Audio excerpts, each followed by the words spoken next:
All right, mic check, everybody. We're a little bit early, but it's always good to have us all here. Thank you very much for coming to one of your first Tenepe live sharing lessons in the series.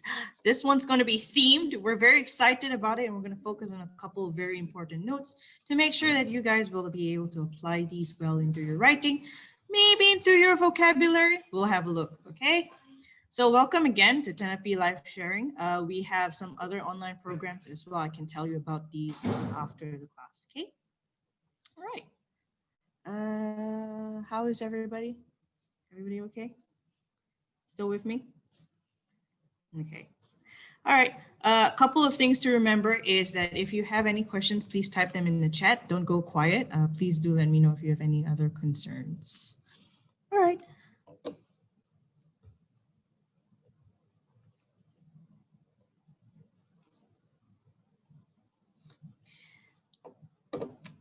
Okay, so welcome to the class. I'm just going to give you a quick overview before we start proper. This class is called Amnesia. We're going to follow the story of John Doe.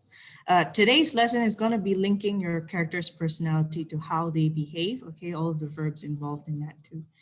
All right, so have you ever gotten really frustrated when it comes to writing? We have a couple of reasons why you might be.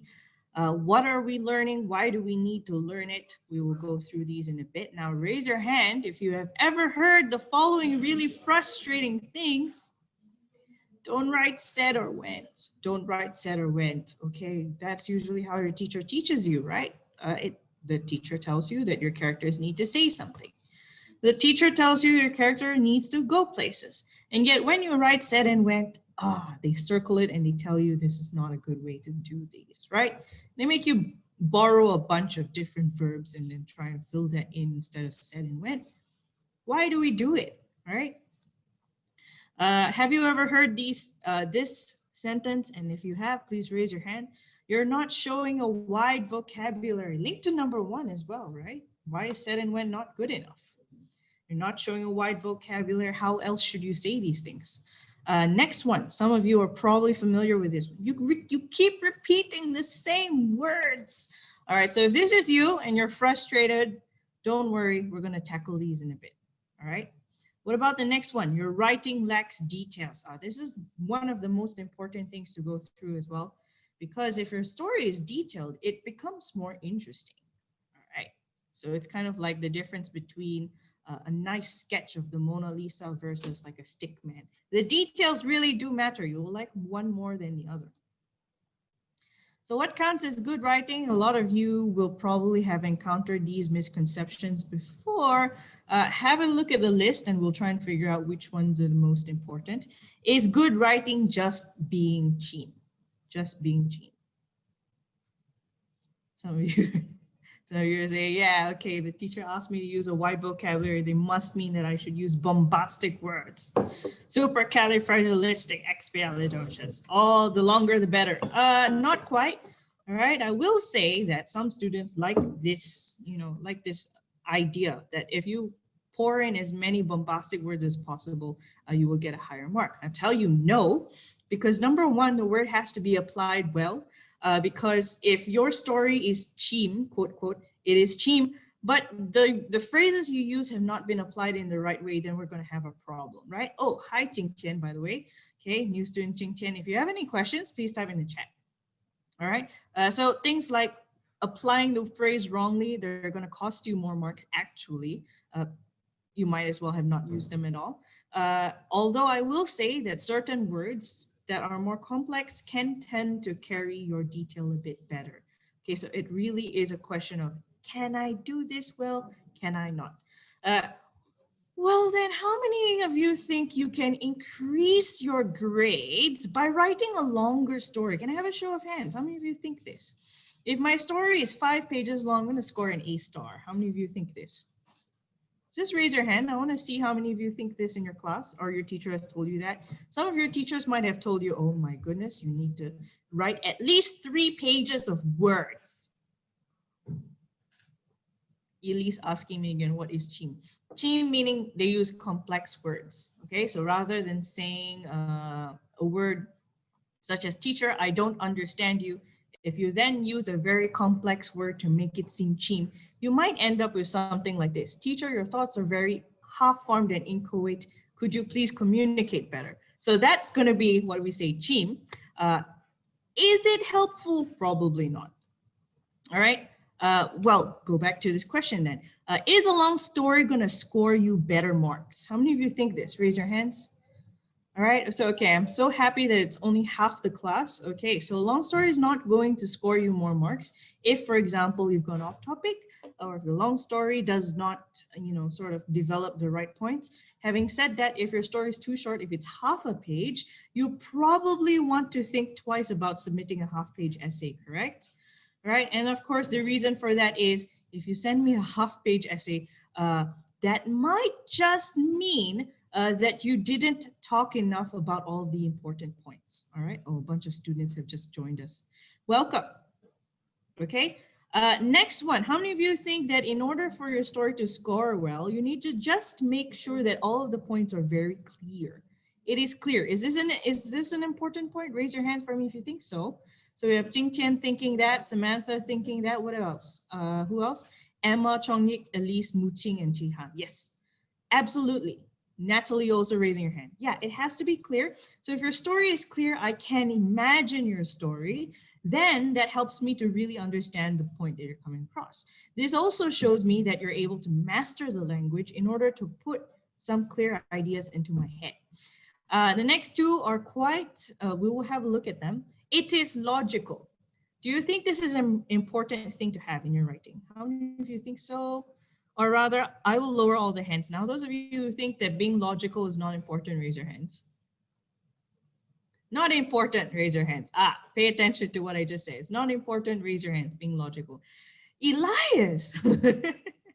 All right, okay, so I'm glad to see most of you have put your hand down. Now, the thing is, your story might not be penalized too much for certain things, but logic is one of those big things because it can get in the way of you writing on the topic. If the teacher doesn't understand what your story is about, they're not obviously going to be able to mark it well, right? Okay, so for example, if you have people jumping off of a building and learning to fly, your examiner is going to go, what? But gravity, and it's going to get in their way of understanding and enjoying your story. Okay? That's true. Elise saying that it has to be logical and it has to make the readers understand. Good. All right, flying is only in your dreams. Yes, Samantha, exactly. Does the story always need to be interesting? And I will separate these into two different kinds. Some stories are just really told well. All right, how many of you think that it has to be a well-told story? Raise your hand. Okay, so we have 1, 2, 2, 3, 4, 5, 7 students. 8, 9, the number is increasing. Lovely. Right, it should show this. And then there are some of you who are going to make it super interesting, but in a completely different direction from what I just said. All right, some of you are going to craft stories that relate to general knowledge, right? Or we're going to write about things we saw in the news, terrorist attacks. And some of you are going to make it even more complex. The story I'm about to write for the teacher is going to span 7 years. How many of you think those are good stories? Raise your hands. Oh, okay, well, they might be good novels, but definitely not suitable for composition writing because you only have 1 hour to finish everything. All right, cool? Nice. All right, so for the next 3 days, what are we gonna do? Okay, we're gonna look at verbs exactly, okay, exact verbs. We're gonna look at actions and what they can do to really enrich a story, okay? It doesn't make sense for you to write a story in which your character does absolutely nothing, right? But we wanna make sure that everything that they do really counts. So the first lesson I'm gonna teach you is about how the actions can show off personality. Second lesson is going to be about how actions can develop a story, make it more interesting. And then a third story will be about what you need to do to accompany these actions and make sure that they sound a bit logical. So all of these things will be done for the next 3 days, and you can stay on for the next 4 to 6 lessons as well. Okay. All right, I'm gonna show you guys this video. Okay, I want you guys to think about it. What did the character do in the video? But more importantly, what sort of person is the teacher? When we talk about personality, we're not just talking about, oh, look at this teacher, he's so handsome. No, okay, I'm not talking about that. I'm talking about how you describe their character. Are they kind? Are they very sweet teacher? Are they very honest teacher? Would you want to be in this teacher's class? This is level 2, I guess. And finally, what did he do? This is level 3. If you really want to push yourself to get the most out of this class, what exactly are his actions and how come these actions make you think he is a certain way? Okay, so we're gonna watch this clip. I have it prepared just in case. Okay, so you guys, if you are unable to watch the video with me, that's fine. Don't ever panic. Just let me know and we will of course send you the link, okay? Adjust your computer's volume as well, it's very important. There will be no foolish wand waving or silly incantations in this class. As such, I don't expect many of you to appreciate the subtle science and exact art that is potion making. However, for those select few who possess the predisposition, I can teach you how to bewitch the mind and ensnare the senses. I can tell you how to bottle fame, brew glory, and even put a stopper in death.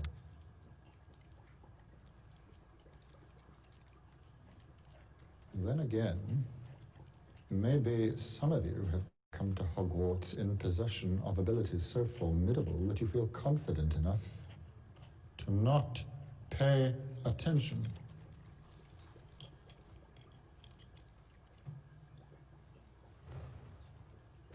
Mr. Potter,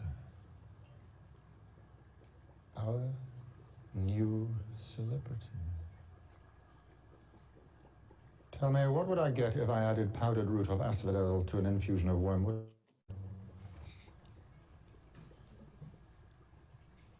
You don't know?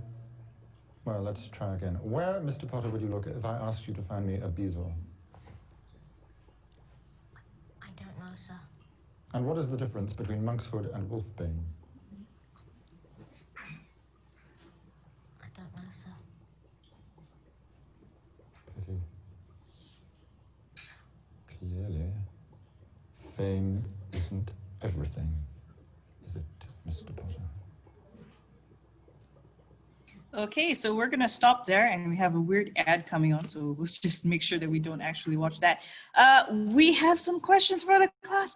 What kind of characters is, you can type it in the chat, or if you would really like to contribute via the microphone, you can raise your hand at this point. Chihan, raising your hand. Yes, Chihan, what is your question, or did you want to answer the question instead? I just want to answer the question. Yeah, what kind of teacher is Mr. Snape over here? He's some sort of strict teacher. Yeah, but how come you know that? What were his actions that made you think he's strict? He was like, his expression on his face when he asked Potter the questions.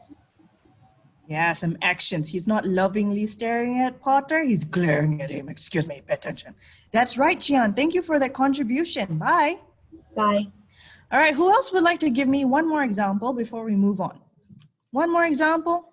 Okay, so I see Natalie Apramea. Don't worry, I will call you in the next round. Natalie, go ahead first.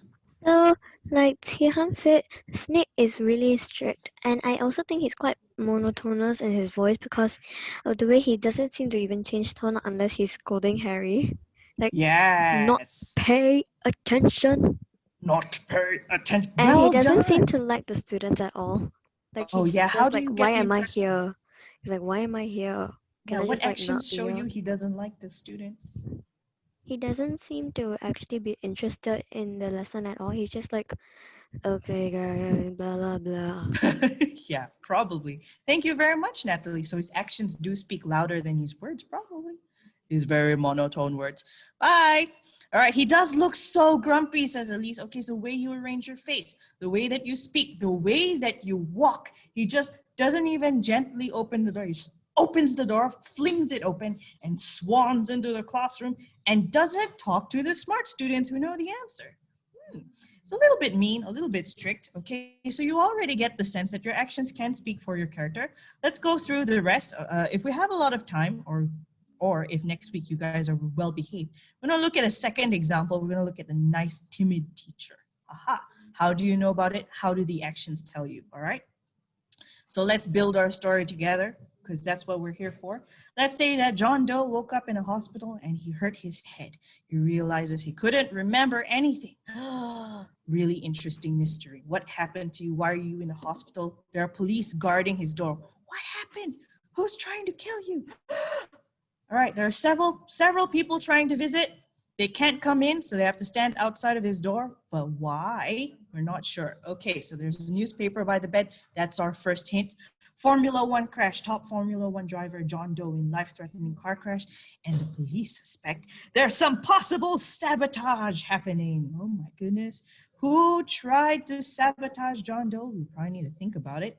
Okay, the face looks like the face he looks. The face looks like the face he sees when he looks in the mirror. Okay, so he looks like John Doe. Maybe he is. All right, so now let's try and think about what happened here. Your task today is to try and think about who the characters are, but you also want to think about in the back of your head, which one of you terrible people has arranged a car crash, okay? All right, so who comes to visit? What is he or she doing? So we have the rival team's car mechanic. What are the actions that tell you a bit about the rival team's car mechanic? Oh, well, we know that this person is timid. How do we know? Because the way he talks is very timid. Let me talk to John. He needs to know I didn't do anything. He begged the policeman, not just tell the policeman, please, please, please, please. He's very shy and timid. Okay, we have the fact that he's very untidy. He's trying to wipe his sweaty hands on his jumpsuit, this thing that he's wearing, but his jumpsuit is oily because, you need to change the car's oil and spreading it even more. Very untidy person. We know he's a very nervous kind of person because he likes to chew his nails. So all of these actions add to his personality. Let's look at another person. I want you to think about who exactly this elderly lady is. I'm going to give you some actions, some ideas here, and then you guys are going to try and put together who this person is. So what exactly happened? Okay, she sobbed to the guard. Oh, let me go visit John. I want to visit John. She seems very determined. How do you know? She's pacing in front of the door for an hour. She seems very warm and caring. She kept touching the glass as if reaching out to John. Well, who do you think this old lady is? Is this old lady John's neighbor or something? Natalie saying could be grandma. Samantha, good idea. It could be John Doe's mother. Akil also agreeing with Samantha. Natalie pointing out that his grandmother. Jing Tian saying John's mother. Exactly. How do you know? Because your mothers tend to be quite nice this way, right? Okay, Upper Mayo hold, and the rest of you hold as well. We have another thing to go through, and then afterwards we have an extra task for you guys to think about before our next lesson. Okay? All right, so who comes to visit this time? What is he doing? We have some sort of manager, not some dude, but some sort of manager. I'm going to tell you what the actions are. I want you guys to think about this guy's personality, all right? So can you do that for me? Think about what sort of personality this shows. So he was doing manager duties even while visiting. It's not something you want to write when you tell me a story. Show me instead, right? Exactly what sort of manager duties is he doing? Oh, his ear was glued to the phone. All right, don't just tell me something like he told someone postpone the race. It doesn't tell me anything. Just go postpone the race then. He snapped. So he's doing manager duties. Well, if he's snapping at people while his ear's on the phone, what kind of personality do you think he has? Natalie's wondering if this guy's a sabotager. He seems angry, rude, okay, irritable, yeah, grumpy, good idea. All right, a lot of you are thinking. Charlene, what do you think? Clara, what do you think? Emma, Elise? Seems annoying, yeah. All right, what about this last one? When he looked at me, he was sad. That tells me nothing about what kind of person is he.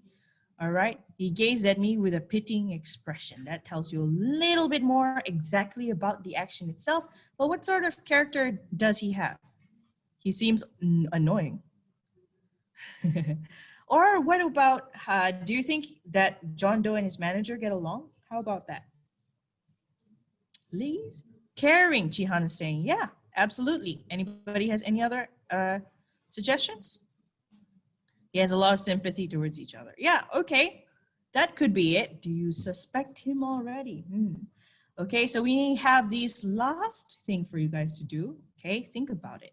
What about John Doe himself? What kind of person is he? I know he's a racer. I want you guys to answer in WeChat. not WeChat, WhatsApp, or whatever contact point that we do have, what sort of trait a racer will have? They probably have to be very brave, a little bit of a daredevil. Then you need to write out a hint for me. How can I hint to the reader that he's a daredevil? I'll give you a different one, okay? So today's suggestion, we'll have a couple of people come out, maybe 3 students come up with different ideas. If you didn't get a chance to try, don't worry, it's only a 15-minute class. You can try again next week, okay? Promise. So trait 2, what if we want to make John a very friendly person? We'll say that trait 2 is he's very friendly, he's very nice. Well, how do I know that he's nice then? What are his actions? Okay, I think I've called Chihan. I haven't called Apramea yet. Let's talk to Apramea. I would also like to say one more thing. Yeah, go ahead. My chat box is not working. I'm not able to send any messages. Oh no, that's terrible.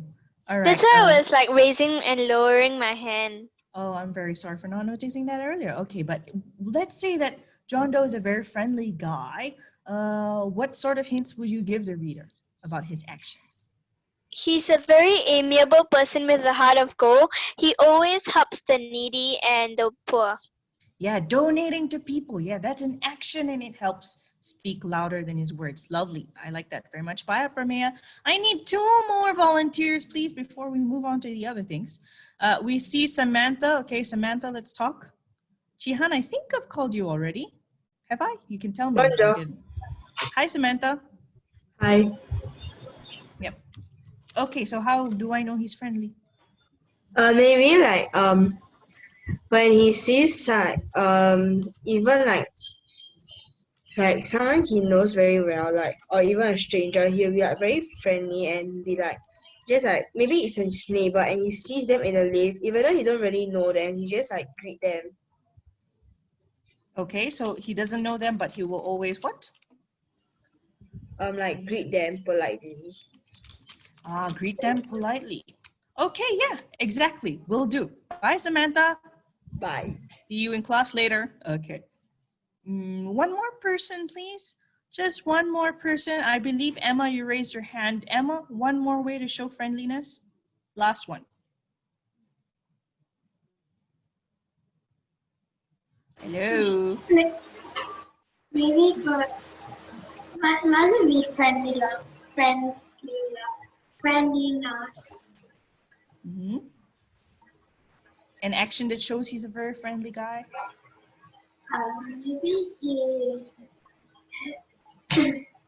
Maybe he donates to charity very often when he wins. That's races. true.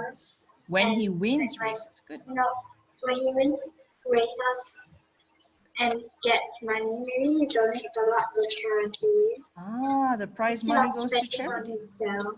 Well done. Yeah, it's a bit similar to Aprameya's idea. So what we can do is, how about a different idea? How does he interact maybe with his fans? Because he's a top Formula One racer.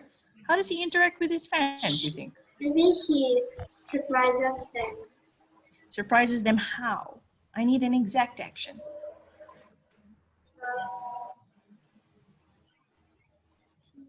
Gathers up his, or he hosts a fan meeting. A fan meeting. Lovely. Yeah, we could, and you could sign their autographs too. Emma, that's a beautiful way of looking at it. Okay, bye. Bye. All right, so all in all, we see how your actions can speak louder than words. Please pick specific actions. Don't just tell me, oh, he's friendly. He is friendly. How? All right, so we have that. So that's our quick summary. We don't have time for the bonus video, okay? But what can actions do to you? In this lesson, we learned how it can affect the way that they do things. We can make them seem like interesting characters. All right, so this is end, but for now, everybody goes home with the thought, which of these terrible people sabotaged John? You want to find out? Come back next week. Come back next week. We'll try and solve the problem together. All right, but if you're new to 10NP live sharing, here are all of the online programs we have. We have English, Math, and Science. We also have full live online classes. They're usually 1.5 hours for the upper primary, P5 and P6. All right, homework marking, we have personalized feedback, meaning that I look at all of everybody's work and I give you detailed comments and not just mark it with the number and what grade it is. I help you improve. We also allow you to ask questions online even after class, and we have one-to-one online sessions with teachers where needed. Okay, so you'll always feel that even though I'm far away, you can come talk to me. You don't be shy about it. You should talk to me because I'm pretty cool if I do say so myself. And if you would like to join a trial class, you can scan this QR code right now. We're gonna just pause here. And later on, I'll give you another QR code that you can use to test your knowledge, okay? But for now, everybody, I'm just gonna freeze here for the next 5 seconds or so. And you can scan the code, see if you guys wanna join the trial lessons. Haikal already giving us clues. Maybe the person who sabotaged him is someone who's a jealous dude. Oh yeah, Haikal. Well, think about it. What kind of personality does the saboteur have? And then what kind of actions can you use to show that he's a jealous guy? Mm-hmm. All right, okay, we have this screen coming up next. This is very important. If you want to test yourself, if you want to figure out ways that we can have a nice discussion about maybe John Doe's personality, okay, well, we have a QR code to join our Telegram group. So this enables us all to sort of talk to each other, okay? Oopsies. Yes, and the last slide is a thank you, so I'll just leave this here. What are the subjects, says Jihan? English, math, science. Mm-hmm. So if you like our English program, you might like our math program too. What are the suspects, says Jihan? Okay, we have suspect. We don't have, well, there are 3 people that came to visit, the manager, mom, and we have a car mechanic from the rival team. But the car mechanic seems very messy and timid. Can I go now, says Natalie. Of course, if you've scanned everything, you may leave. All right, good. Everybody cool? Okay, any other lingering questions? If you have any lingering questions, please raise your hands, because if there are no other lingering questions, we'll end, and I'll see you guys next week. We'll try and figure out who did it. Brayden and Apramea. Okay, so we'll talk to Brayden first and then Apramea. Au revoir, Samantha. Bye-bye. Is there a secondary program, says Brayden. I am not so sure. You might need to check the website. Brayden, hi. Hi. Yeah, your question is, are there any secondary programs? I see I checked the chat. All right. Do you have any other questions? No, that's it. Okay, bye, Brayden. Take care. We'll talk to Apramea now. Yes, what are your questions, my dear? Thank you very much for the lesson. I actually enjoyed it a lot. Thank you. I really appreciate that you enjoyed it too. Bye. Bye. All right, and if we're a little bit early next week, we can go watch the other timid teacher and really judge him. Okay, so I'll see you guys next week. We'll solve this mystery together. Bye. Bye, Haikal. Thank you for saying that. Okay. Bye, Samantha. Bye, Hongjie. Bye, Elias. Bye, Chongyik. Bye, Jeru. Bye, Malcolm. Bye, Yuan. Bye, Elise. Bye, Elias. Bye, Charlene. Okay, take care, everyone. See you.